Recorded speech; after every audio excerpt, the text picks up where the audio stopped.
What is up, everybody? Mr. Purtis here. Welcome to 5.4. This is about the Industrial Revolution begins and spreads. This is 1750 to 1900. This is Unit 5. Well, we will have a Unit 6 on this as well, but you don't care about that now. So here's the deal. Let's just rock and roll into this. While all the revolutions are going on, the American, the French, the Haitian, Spanish, Latin America, there's other stuff going on in the world at the exact same time. I know, crazy, right? So while these revolutions are going on, there's another revolution going on that is a non-political revolution, meaning that we're not overthrowing a government.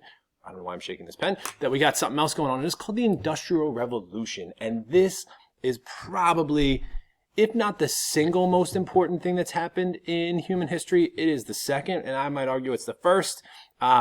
The only other one that you could argue is more significant would be the Neolithic Revolution, when people shifted from hunting and gathering to farming. But here's what the Industrial Revolution was. It is the shift from primarily agricultural work, that is where most people in the country or in the region of the world are farmers, to a shift to becoming more industrial, where most people are working either in factories, for factories, or making stuff in order to sell what the factories have produced. So it is this huge shift where you're looking at 95% of the people are farmers to a thing where like 90% of the people are working for or with or through some kind of factory system, and we're reducing the amount of farmers, and the people who do own farms are just owning bigger farms. So that's the shift. And really, just a couple things of how this Industrial Revolution is caused, what goes on to allow this to happen. There's a couple criteria or causes that you need or things that you need in your country in order to industrialize. So first,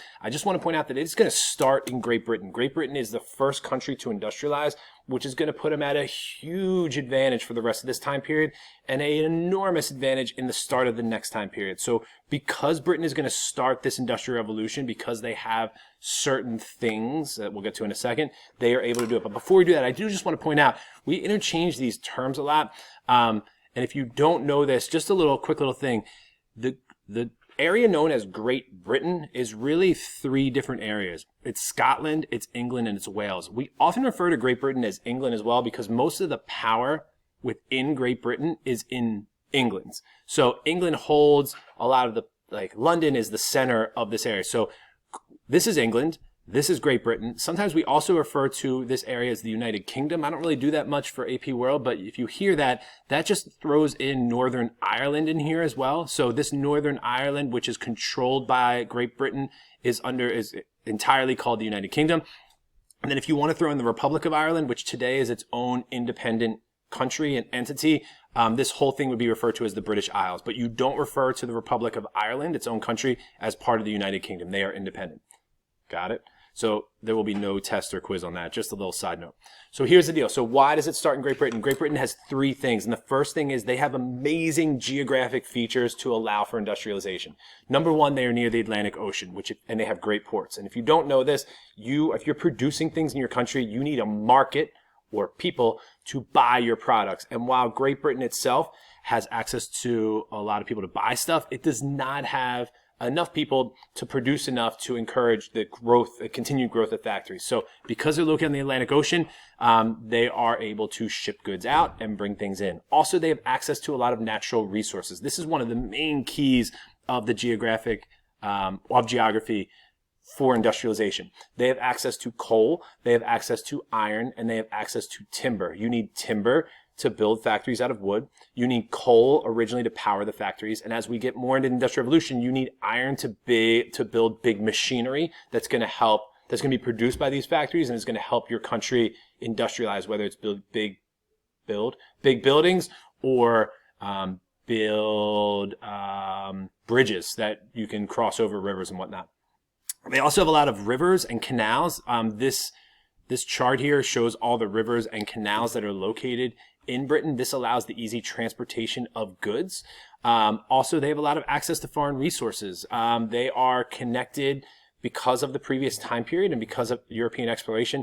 They have a lot of connections in Southeast Asia, East Asia, South Asia, and that even though we have the independence movements in the Americas, they're still heavily connected through trade with those areas. And even as we're talking 1750, some of these are still under colonial rule. So Geography is number one. The second thing you need to industrialize is you need a population. I want to remind you a little contextualization here. I got you on contextualization.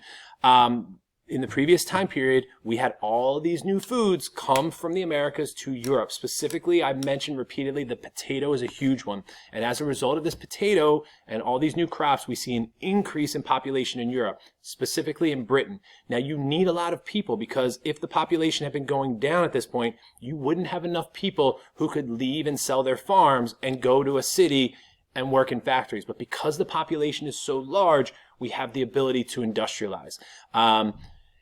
And also we have these new improved agricultural practices. We're just learning better crop rotations and techniques because of just the spread of ideas, and it's going to lead to an increase in population. So if you check this out here, this is the population of England in the 1800s. You can see how it's going to continue. You see the spike here.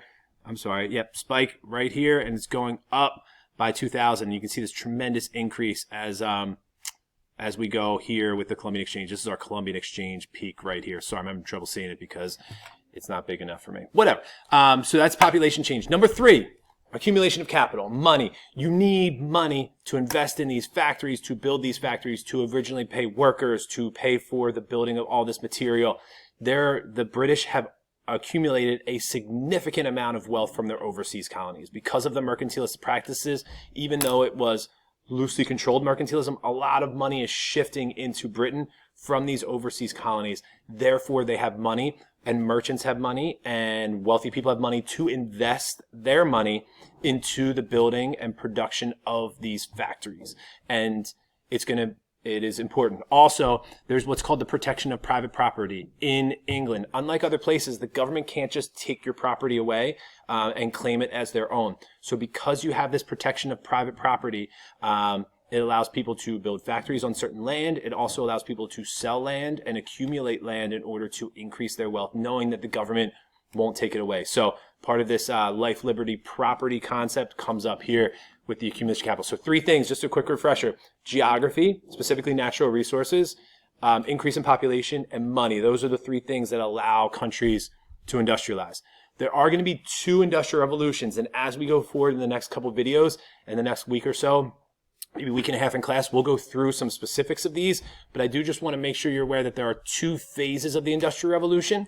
The first is 1750 to 1850, and this is going to be in Britain, and this is mainly about producing textiles. This is producing cotton. So you're taking cotton from India, Southeast Asia, as well as originally in the colonial markets in the Caribbean, and you're bringing them into England, and you're making shirts and pants and socks and whatever else in these textile factories. And that's pretty much 100 years.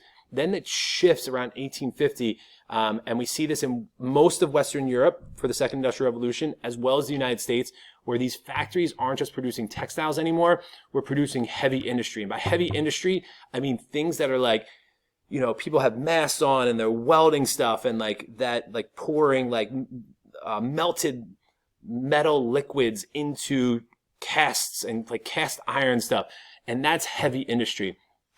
Kind of like this picture right here, where we're doing steel, chemicals, electricity. We're really like manipulating and working with science to do this, as opposed to this where it's, I'm sitting behind a machine, behind a sewing machine, and I'm just making shirts all day. This is like heavy, heavy industry. So this is the first versus the second. We'll get into this eventually, but some say the third industrial revolution is the introduction of computers. And currently people think we're going through the fourth industrial revolution, which is artificial intelligence and robotics, but that's another story for another day.